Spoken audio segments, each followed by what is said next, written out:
Hey, my friend, had a question come in from Milena. She wants to know how I started on the path of my own spirituality. So I'm going to share 4 things that I do in my life that could radically alter yours right here, right now. Let's get started. Now, just because I'm talking about this today, I've been on YouTube for over 10 years. Things change, right? When I wrote my first book for Hay House, it was hard to write a book because I knew that even 3 months or 6 months from then, my thoughts and what I thought about reality could completely change, right? When we're evolving quickly, when things are changing, when we're getting new information, our beliefs can sometimes move and shift and our awareness deepens. That's why it's important not to hold on to too many beliefs too tightly, otherwise it'll restrict you and make you heavy in this earth plane. So, like Milena asked, what am I doing currently and how have I gotten here? So, 101, this is going to kind of be a base level. I'm just going to get into some really big topics that I could discuss at will for weeks on end. I am really radically passionate about this stuff, as you probably are too if you're watching this. So, as you know, there's many different rabbit holes this could go down. There's many different red pills that you could take in regards to each one of these items that I'm going to be discussing today. Number one, I believe when I decided to come into this earth plane, I chose a traumatic childhood. You've heard me talk about this in the past, potentially, if you've been watching my YouTube videos for any time. When I first showed up here, I was abused and I was tortured. I was neglected as a kid. And I'm telling you this because I believe people that have suffering in the beginning of their life, it embeds in them or imprints in them an internal GPS. And what I mean by that is it reminds us of why we're here and the work that we're here to do. So at a young age, it woke me up. I realized that my father, my biological father that was doing all this stuff to me, if I was going to live the life of my dreams and what I wanted, I had to forgive him right away. So forgiveness was absolutely key. You could chalk that up as number one. My own path, forgiveness. Every single day I'm forgiving. Anybody that has wronged me, I'm forgiving. I am letting go. And then I'm also expressing appreciation in those moments as well. So maybe you have an internal GPS in your own life. Maybe there's trauma that you've had or suffering. Maybe it's abuse likened to me, or maybe it's neglect, or maybe you had a parent that wasn't real loving and you didn't really learn the way from them. All of these things can imprint on you an internal GPS. So that's a huge one. And also, my reality was so bad during the day, this hell realm that I had created, notice how I used the language that I created, that I wanted to escape. So the number 2 thing that I got into at a really young age was my dream time. I realized that my dreams were an escape from the reality that I was living in the 3rd dimension or 3rd density. So I loved going into dream time until I started having reoccurring dreams of a monster that was attacking me. And I was a young boy, I was 3 or 4, and I would wake up every morning and I would wet the bed. I was having terrors at night. This monster was attacking me. And I was being attacked in the physical realm as well by my father, right? With the abuse and the torture and everything else that was happening. So in the dream, I realized that this monster was an illusion. And as soon as I realized that the monster was an illusion, the monster shrank. And I became lucid in that moment. It was my first lucid dream, and I remember it like it was yesterday. I had an experience to hold this little monster in my arms and tell it that it was okay. And no matter what it has done to me, I forgave the monster in dream time at a really young age. And that was the first time that I had a lucid dream where I was able to recall it the next morning and realize that that monster in dream time was the same monster that was attacking me in reality. And I really let go of a lot of the pressure and a lot of the my own body's ability to be afraid. Like I was no longer afraid anymore of this man that was doing this to me. So dream work has been absolutely huge for me. And it has been my whole entire life. I have now, for the past 13 years, been working with a Toltec shaman who opens up portals in dream time and using plant medicine. Not really taking plant medicine, but using the portals of plant medicine to elicit those types of responses, those psilocybin responses, those ayahuasca responses. They each have a signature in different realms, different dimensions. And when you access those portals, it can completely change your life. And you don't need to do the medicine because DMT, the spirit molecule, is actually created in you, and it's actually most alive in a dream state. the big thing I want to hammer home with Dreamtime is before you go to bed every night, we call it night school, you have to set an intention of what you want to create. So that's for everything in life, attention and intention. What do I want to create tonight? What am I trying to solve? What lesson do I need to learn? What healing do I need to partake in? It has to be something specific. And then ask your subconscious to deliver that to you in Dreamtime.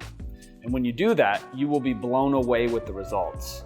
The problem is most people aren't intentional. They just go to bed after watching Netflix, after even worse things than Netflix right before you go to bed. And all of a sudden you're impressing upon your subconscious things that you'll dream about, and you're not really using one of the most divine gifts you have to see into the future, to travel into different dimensions, to travel to different galaxies, to talk to different beings, different astral realms. All that can take place at night in Dreamtime once you start leveraging it. So I would say that's been one of my key focuses. Next up, what I would do is look for mentors. So in my life, I've been blessed enough to have, I'll talk about one mentor specifically. His name's Frank, and maybe you've read my book, You Be You. But I talk about Frank, and Frank absolutely transformed my life. I would meet with him every single morning, the most humblest, graceful person you'd ever meet. And we would read spiritual books every single day, mainly Christian Science. So I went to a Christian Science church for about 5 years when I was in Tampa. And it really taught me about Mrs. Mary Baker Eddy, who was around in the late 1800s, phenomenal woman who actually kind of decoded parts of the Bible and gave it scientific, metaphysical meaning on how you can heal your life through the power of effective prayer. So I learned really how to pray and working with my faith muscles to take my life to the next level. I think one of the things that I was born into was, being in Lake City, Michigan, is I would go to these Christian churches and Presbyterian, and not knocking churches, but sometimes religion can have a lot of dogmatic thinking, a lot of separation thinking. If you're not part of my group, then you're not going to heaven, more or less. And I didn't really agree with that at a young age. I think there's different paths for different people. So Christian Science was eye-opening for me. It opened my mind up. Meeting with Frank every morning and just witnessing how he interacted with people, how serene and how harmonic his life was really a demonstration for me. He had absolute authority and power over all areas of his life, and he really expressed dominion in a way that I had never seen. So look for somebody in your life to model. Look for somebody in your life, hey, when I'm their age, when I'm at their place, I want to be like that. I want to exhibit those characteristics. I want to exhibit those qualities. What's it going to take for me to get there? First, I have to be around that to witness it, to absorb it, and then start to step into those shoes. The journey of 1,000 miles begins with what? One step, right? So find a mentor, find somebody to follow, and become the initiate. Really, it's a long path. It's a lot of work, guys. It's painful at times, but learning from people like and to that will absolutely and radically transform your life. If you don't have anybody in your life, if there's nobody around you, the good news is we have the internet, the World Wide Web. There's people like me. I'm showing up for you right now. I'm not making money on these videos. I'm just shooting these videos because it lights my soul on fire, and I love connecting with you. So if you want to connect with me, reach out more. Show me that you're interested in taking your game to the next level, and I'll develop content and whatever I can do to assist and support you at this time as well. So number 4 would be really paying attention to your 5 senses. That's one thing that I've done in my life. And the reason I'm talking about this is because the more attuned your awareness becomes, let's use vision as an example, the more visual I can become, the more appreciative I have over my eyes, what I'm really seeing, the more I can wake up in my reality.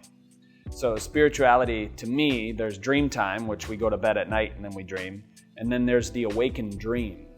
And when we master these two worlds, or we begin to anyway, we begin to live the sacred dream. And the sacred dream is the reality that you're creating. So for me, I'm always thinking, how did this show up in my reality? What am I creating? I'm going within. I'm asking myself the tough questions.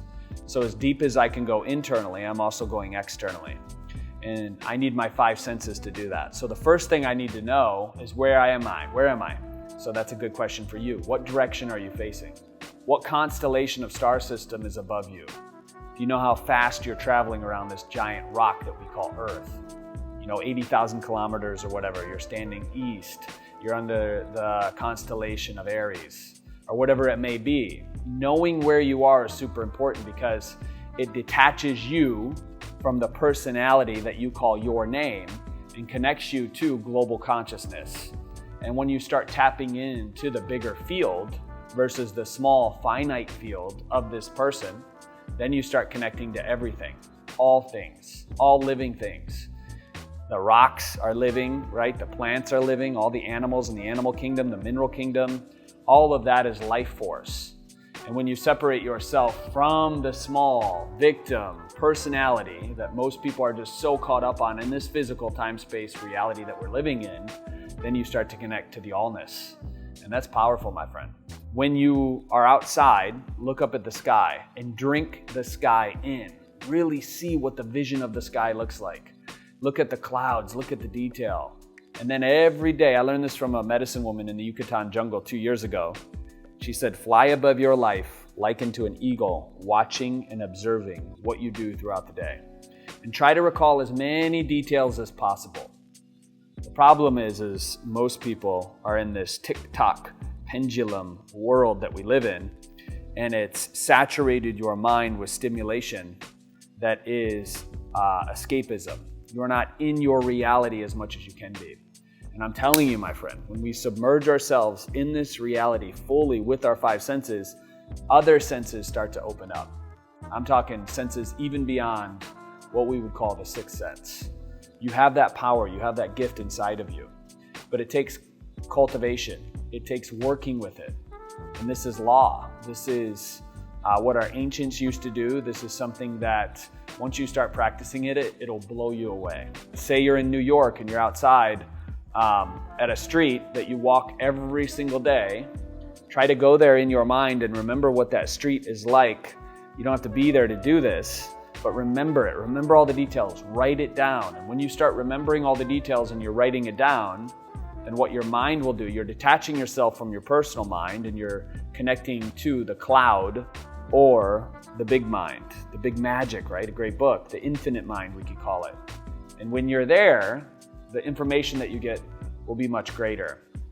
But it takes really honing in on those senses.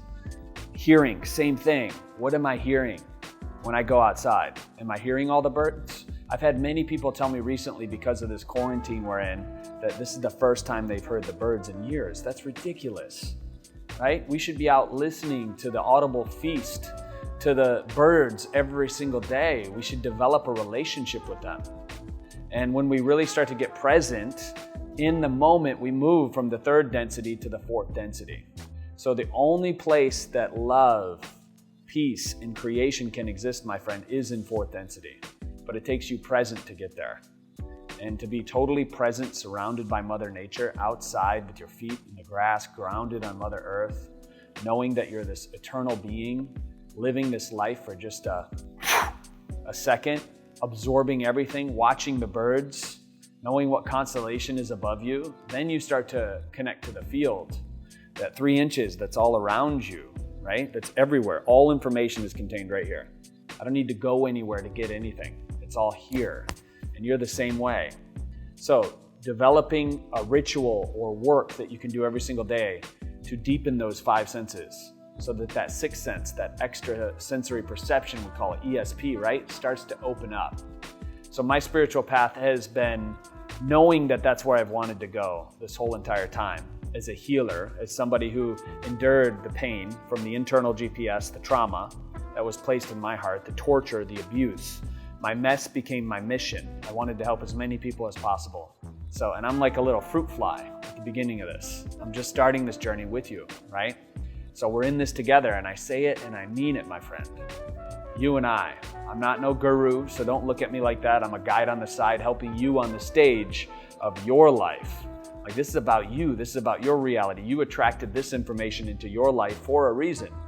Question is how are you going to use it? So those were the 4 things, my friend. That's how I started. I shared with you a little bit about my personal background, where I came from. And if you enjoyed this video, give it a big thumbs up. Leave a comment below and let me know where you want to go next with this. This is your journey. It's my journey. We're co-creating together. I'm here as a vessel to help as many people as possible. And as always, remember, we're in this together, and we'll talk soon.